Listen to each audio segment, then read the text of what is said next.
The notification sound pierced through the quiet of Daniel Wright's apartment at exactly 11:47 p.m., a time when he should have been asleep but instead found himself mindlessly scrolling through a dating app he'd downloaded 3 weeks ago and used exactly twice.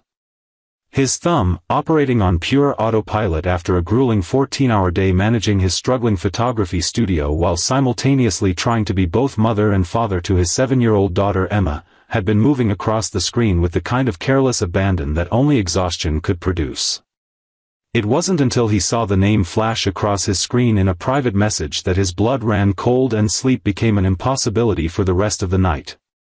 The message was simple, only 5 words, but they hit him like a freight train carrying his past directly into his present. So, you're interested?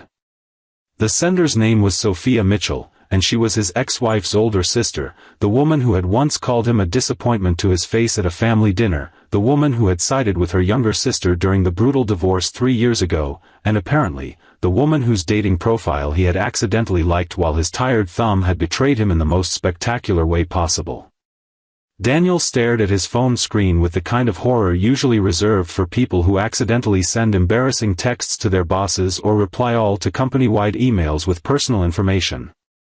His mind raced through the possibilities, each one worse than the last. He could block her immediately and pretend this never happened, but she'd already seen the like and sent the message, so that ship had sailed into a storm. He could respond with the truth, explaining that it was an accident, but would she even believe him? And here's the thing that made his stomach twist into complicated knots he didn't want to examine too closely. When he actually looked at Sophia's profile, really looked at it for the first time, he saw something that surprised him. The photos showed a woman who had changed dramatically from the stern, judgmental person he remembered from family gatherings. At 41, Sophia had apparently discovered something that looked remarkably like joy. Her long, silky blonde hair cascaded over her shoulders in waves that caught the light in each photo. Her white skin had that healthy glow that came from someone who had learned to take care of themselves, and her figure was striking in a way that seemed almost unfair for someone approaching her mid-40s.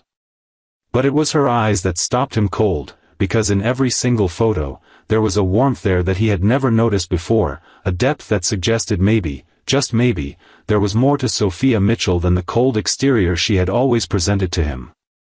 Before we continue with what happened next, if you're already invested in Daniel's predicament and want to see how this impossibly awkward situation unfolds, drop a comment below telling me what you would do if you accidentally liked your ex's sister's profile. Would you ignore it? Respond honestly? Or throw your phone into the ocean and start a new life under a different name? The responses Daniel considered ranged from the cowardly to the absurd, but what he actually did surprised even himself. 3 days passed before Daniel gathered the courage to respond to Sophia's message, and during those 3 days, he had convinced himself approximately 47 times to ignore it and approximately 48 times to respond. The final push came from an unexpected source, his daughter Emma, who had climbed into his lap while he was staring at his phone during breakfast and asked him why he looked like someone stole his ice cream but also gave him different ice cream that might be good but he wasn't sure. The accuracy of a 7-year-old's emotional assessment was both impressive and slightly concerning. "Daddy is just thinking about something complicated, sweetheart," he had told her, kissing the top of her head where her golden curls bounced with every movement. "Sometimes grown-ups have to make decisions that are scary." Emma had nodded with the profound wisdom only children possess and said, "My teacher says when something is scary, that means it might be important." So Daniel, taking advice from a second-grade teacher he had never met, finally typed out a response to Sophia. "Honestly? I was exhausted and my thumb has apparently developed a mind of its own. It was an accident. I'm sorry if it made things weird." He pressed send before he could talk himself out of it and then immediately wanted to throw his phone into a volcano. The 3 dots indicating Sophia was typing appeared almost immediately, disappeared, appeared again, and then finally produced a response that made him laugh out loud for the first time in weeks. "An accident? Ouch. My ego is bruised. Here I was thinking my carefully curated photos of me pretending to enjoy hiking had finally paid off. The response was so unexpectedly playful that Daniel found himself smiling as he typed back, "You don't actually enjoy hiking?" "I enjoy the Instagram photos of me hiking. The actual hiking part involves too much sweating and not enough wine." Another laugh escaped him, surprising him with its genuineness. "That might be the most honest thing I've ever heard about social media. I'm 41, Daniel. I no longer have the energy to pretend to be someone I'm not. Too exhausting. I save that energy for more important things, like pretending to understand what's happening on television shows my friends recommend." What followed was a conversation that stretched from morning into afternoon, texts flying back and forth with an ease that bewildered Daniel completely. This was not the Sophia he remembered, the one who had looked down at him from across the dinner table like he was something unpleasant stuck to the bottom of her designer shoe. This Sophia was funny, self-deprecating, and surprisingly warm. By the time Emma got home from school, Daniel had sent and received over 70 messages, and somewhere in the middle of a debate about whether pineapple belonged on pizza, she said absolutely not, he said absolutely yes, and they had both agreed to disagree with excessive dramatic flair. He realized he had forgotten to eat lunch. But here's the thing that Daniel didn't know yet, the thing that was about to transform this accidental digital connection into something far more complicated. Sophia had spent the last 3 years carrying a secret, one that involved her sister, his ex-wife Rachel, and the real reason their marriage had fallen apart. And she had just decided, after 3 days of unexpectedly genuine conversation with the man her family had labeled a failure, that he deserved to know the truth.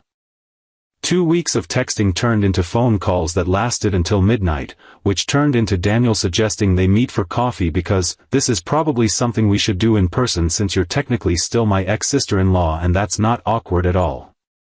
Sophia had responded with a laughing emoji and agreed, suggesting a small cafe on the other side of the city where they were unlikely to run into anyone who knew them. The day of their meeting, Daniel stood in front of his mirror and tried on 4 different shirts before his daughter wandered into his room and told him he looked the most normal in the blue one. He wasn't sure if that was a compliment, but he went with the blue shirt anyway. Sophia was already seated when he arrived, and the sight of her in person after weeks of only photos and texts made his heart do something unexpected in his chest.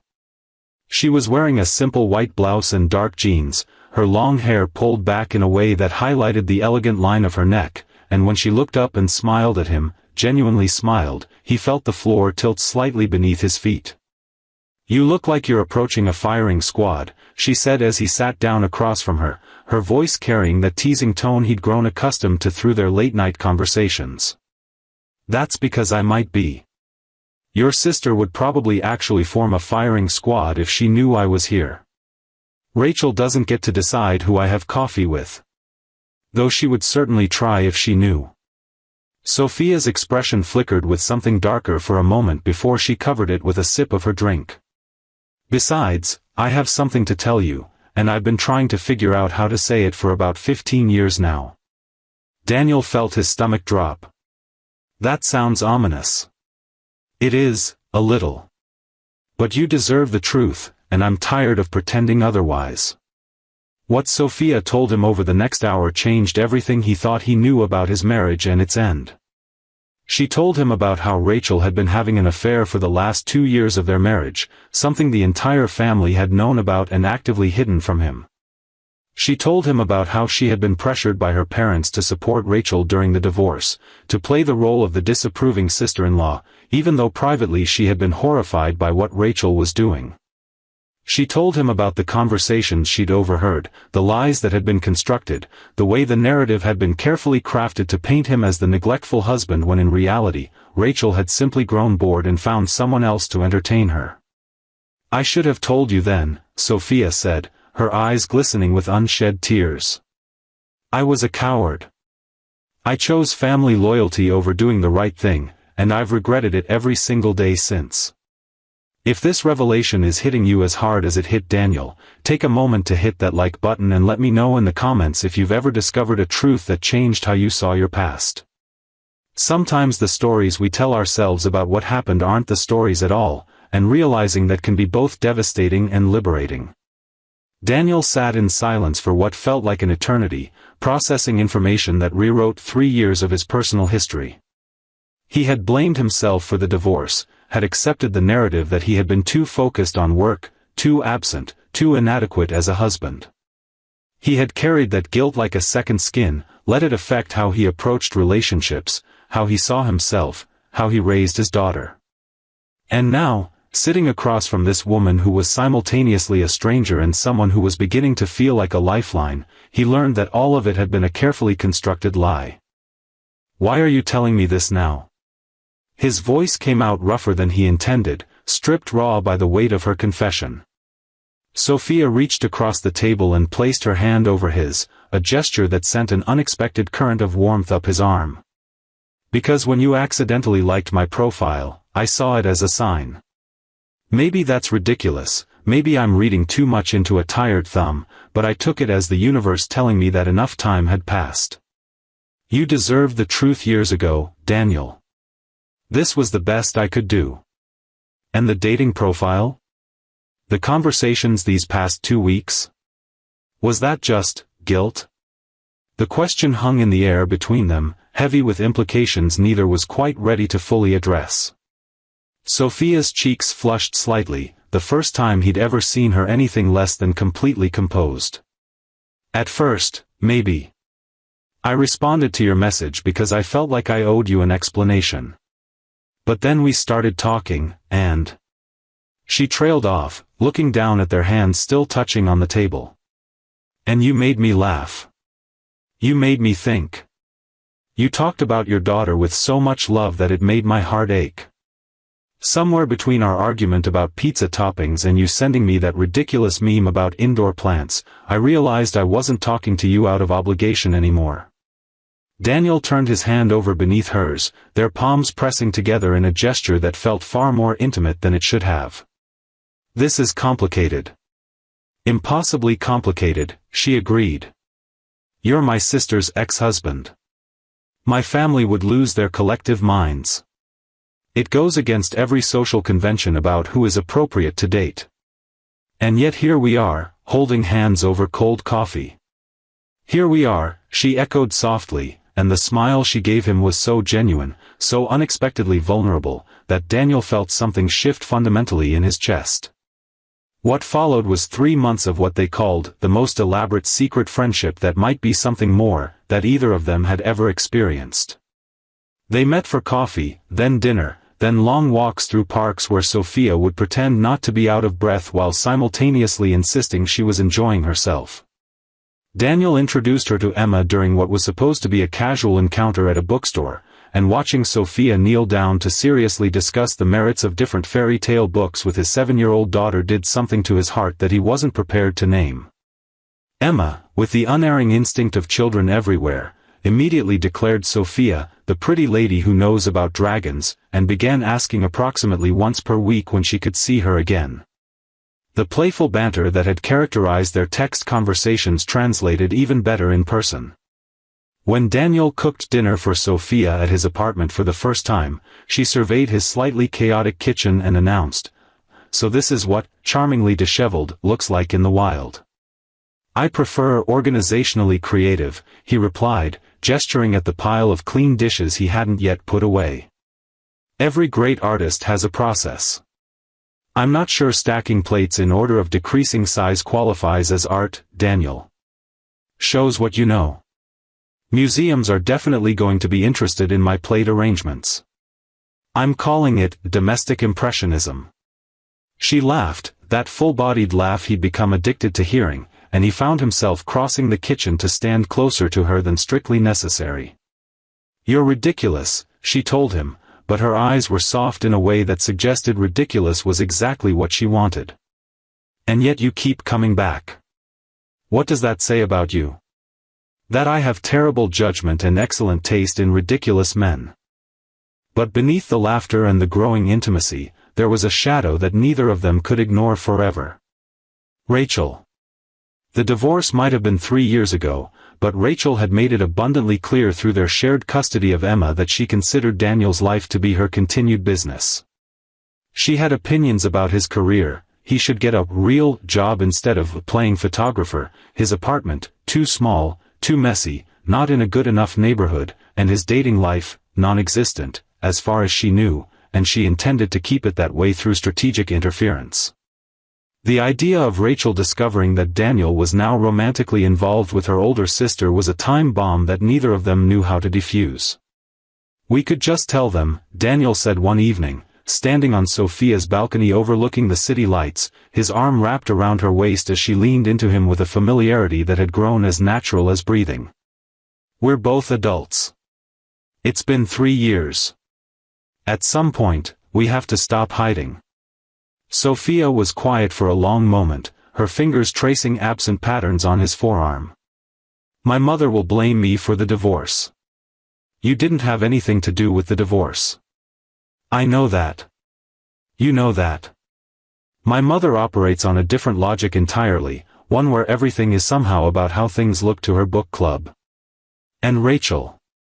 She sighed, a sound heavy with complicated family history. "Rachel doesn't handle losing well. Even things she threw away, she doesn't like seeing someone else pick up." "So what are we supposed to do? Keep sneaking around like teenagers?" "I don't know, Daniel. I really don't know." The situation came to a head in the most dramatic way possible, because apparently the universe had decided that their story needed a climactic confrontation.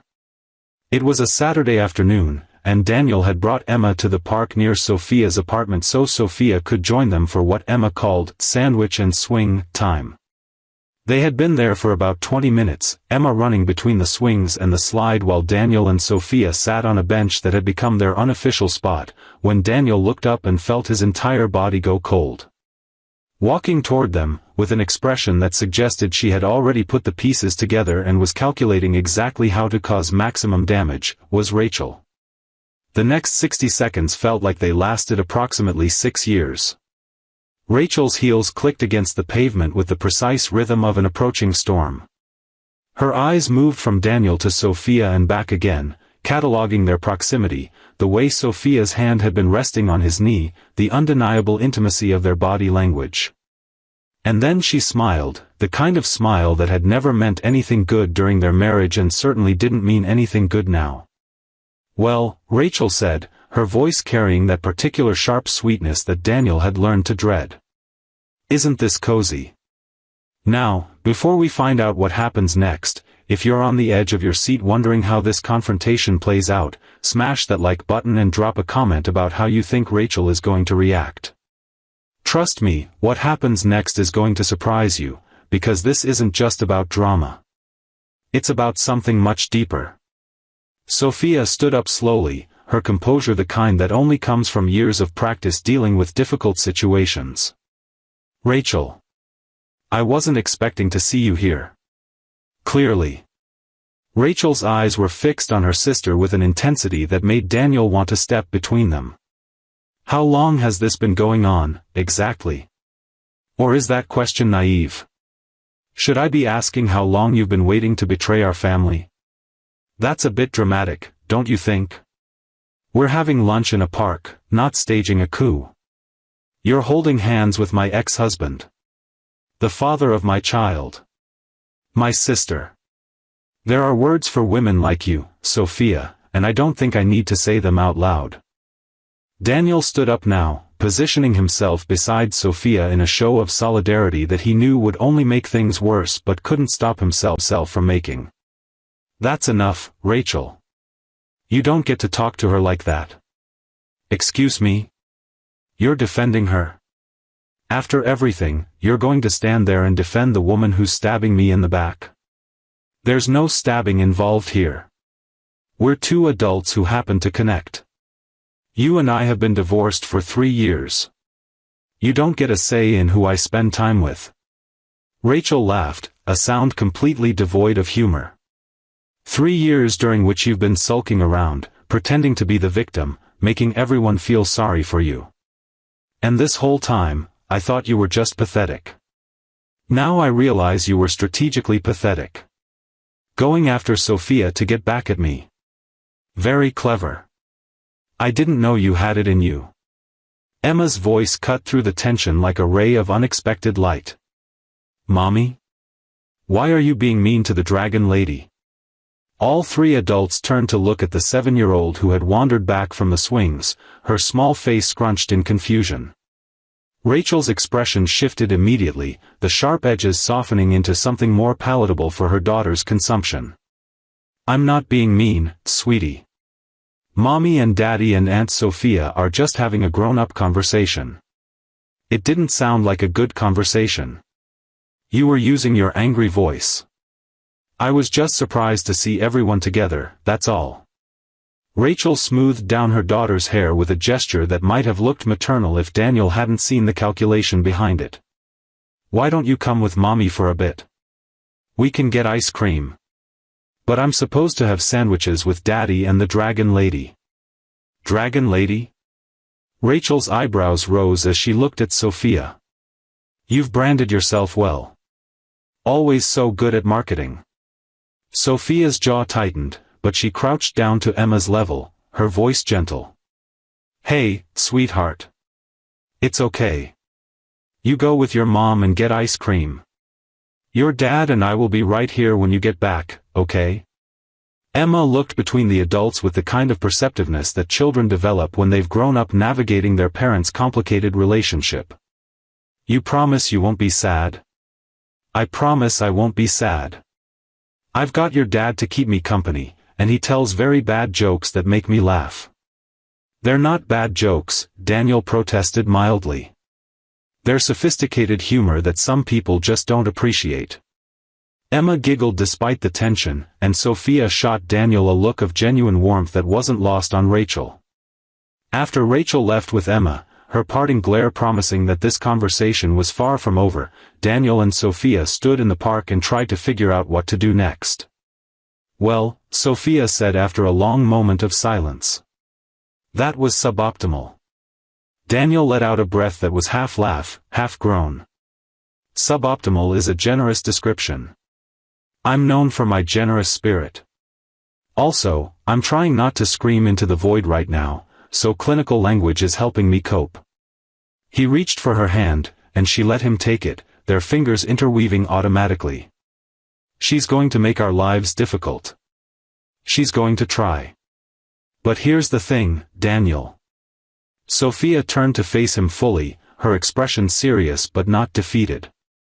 I'm done letting Rachel's opinion dictate my choices. I spent 15 years being the supportive older sister, staying quiet when I shouldn't have, enabling behavior I knew was wrong. I'm 41 years old. I've finally found someone who makes me laugh, who sees me, who treats me like a partner instead of an accessory. I'm not giving that up because my younger sister is throwing a tantrum. The weeks that followed were exactly as difficult as they'd anticipated. Rachel launched a full campaign of family pressure, involving their parents in dramatic phone calls and carefully crafted narratives that painted Sophia as a homewrecker despite the fact that the home in question had been wrecked by Rachel's own choices years ago. Sophia's mother called her in tears, demanding to know how she could do this to her sister. Her father sent a coldly formal email expressing his disappointment. Old family friends reached out with concerns that were really just excuses to gather information for gossip. Through it all, Daniel watched Sophia handle everything with a grace that amazed him. She didn't fight back with anger, didn't engage in the drama her family seemed intent on creating. Instead, she simply stated the truth, calmly and repeatedly, and waited for the storm to pass. How are you so calm about all of this? Daniel asked one night, after Sophia had spent an hour on the phone with her mother trying to explain that her relationship with Daniel had nothing to do with Rachel's marriage. Sophia set down her phone and looked at him with tired but determined eyes. Because for the first time in my life, I'm choosing myself. I spent decades being the responsible one, the one who smoothed things over, the one who sacrificed what she wanted to keep the peace. And where did that get me? 41 years old, alone, and complicit in a lie that hurt someone I've come to care about deeply. If my family can't accept that I'm finally making a choice for my own happiness, then that's something they'll have to work through. I'm done apologizing for not being miserable. Daniel moved closer to her on the couch, wrapping his arms around her and pulling her against his chest.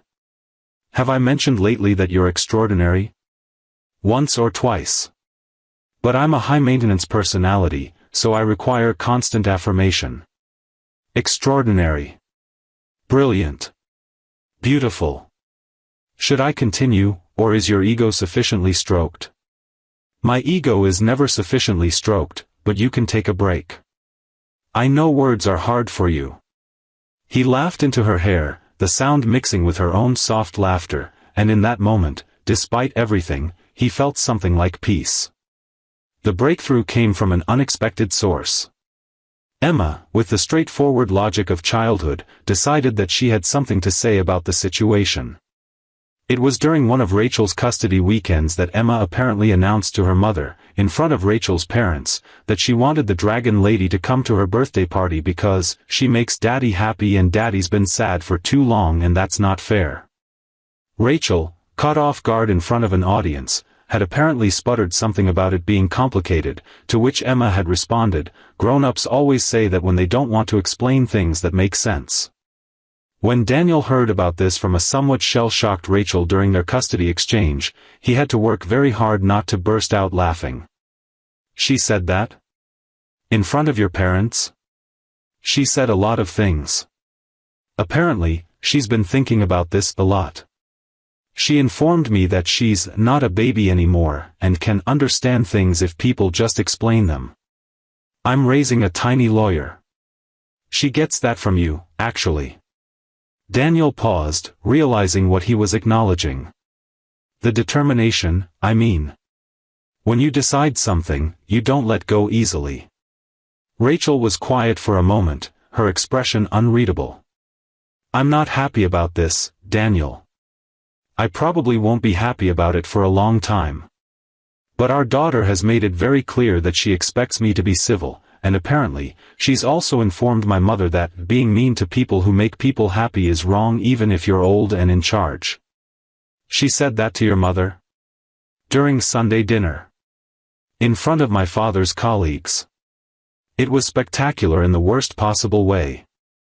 If this story is hitting you in the feels, and you want to see how it ends, make sure you're subscribed so you don't miss any part of this journey. Hit that notification bell too, because sometimes the algorithm has its own complicated relationship drama and might not show you the content you actually want to see. Over the following months, a tentative peace emerged. It wasn't perfect, nothing ever was, but it was workable. Rachel maintained a careful distance from Sophia, but she stopped actively campaigning against the relationship. Sophia's parents, confronted with the reality that their older daughter was genuinely happy for perhaps the first time in years, began slowly thawing. And Emma, the unexpected catalyst for change, continued to embrace Sophia as the dragon lady who makes Daddy smile. 1 year after that accidental right swipe, Daniel found himself standing on Sophia's balcony again, but this time the atmosphere was different. He had a small box in his pocket and a speech prepared that he'd already forgotten 3 times. Sophia came out to join him, wrapping her arms around his waist from behind and resting her chin on his shoulder. "You're being suspiciously quiet," she said. "Should I be concerned that you're plotting something?" "Always plotting. It's my most attractive quality. I would argue it's actually your ability to make excellent pasta, but sure, the plotting is up there." Daniel turned in her arms, facing her properly. The city lights reflected in her eyes, and her long blonde hair caught the breeze in a way that made his chest ache. "I need to ask you something. If this is about the thermostat again, I maintain that 72 degrees is the optimal temperature and you are objectively wrong. It's not about the thermostat." His voice was suddenly serious enough that her teasing smile faded into something more attentive. "What is it?" "A year ago, I was exhausted and lonely and convinced that my best years were behind me. I had accepted that I would spend the rest of my life being Emma's dad and nothing else, and I had made peace with that, or at least I thought I had. Then my thumb made a decision my brain would never have been brave enough to make, and suddenly there you were. Unexpected. Impossible. Perfect in all the ways I didn't know I needed. Sophia's eyes were glistening now, but she stayed silent, letting him continue. You gave me back something I thought I'd lost. Not just happiness, but hope. The belief that maybe the best parts of life weren't behind me, that maybe they were still waiting, just in a different form than I'd expected. You made me laugh again. You made me feel seen. You loved my daughter like she was your own, and you showed me what it means to be with someone who chooses you, every day, even when it's hard. He pulled the box from his pocket and opened it, revealing a simple but elegant ring that caught the light. Sophia Mitchell, I know our story started as an accident. But I'm choosing it now. I'm choosing you. Will you marry me? The tears that had been threatening in Sophia's eyes spilled over, tracking down her cheeks in the most beautiful way. For a moment, she just looked at him, at the ring, at the city sprawled out behind them, at the life they'd built together against all odds. You know what the funny thing is, she finally said, her voice thick with emotion. That night when I got your accidental like, I almost didn't respond. I almost let it go, assumed it was a mistake, moved on with my life. What changed your mind? Curiosity, mostly. And maybe something else, something I didn't want to admit at the time. I'd always wondered about you, Daniel. Even when I was playing the role of the disapproving sister-in-law, there was a part of me that saw something in you that Rachel didn't appreciate. Something real. She reached out and touched his face, her fingers tracing the line of his jaw. I'm so glad my curiosity won that night.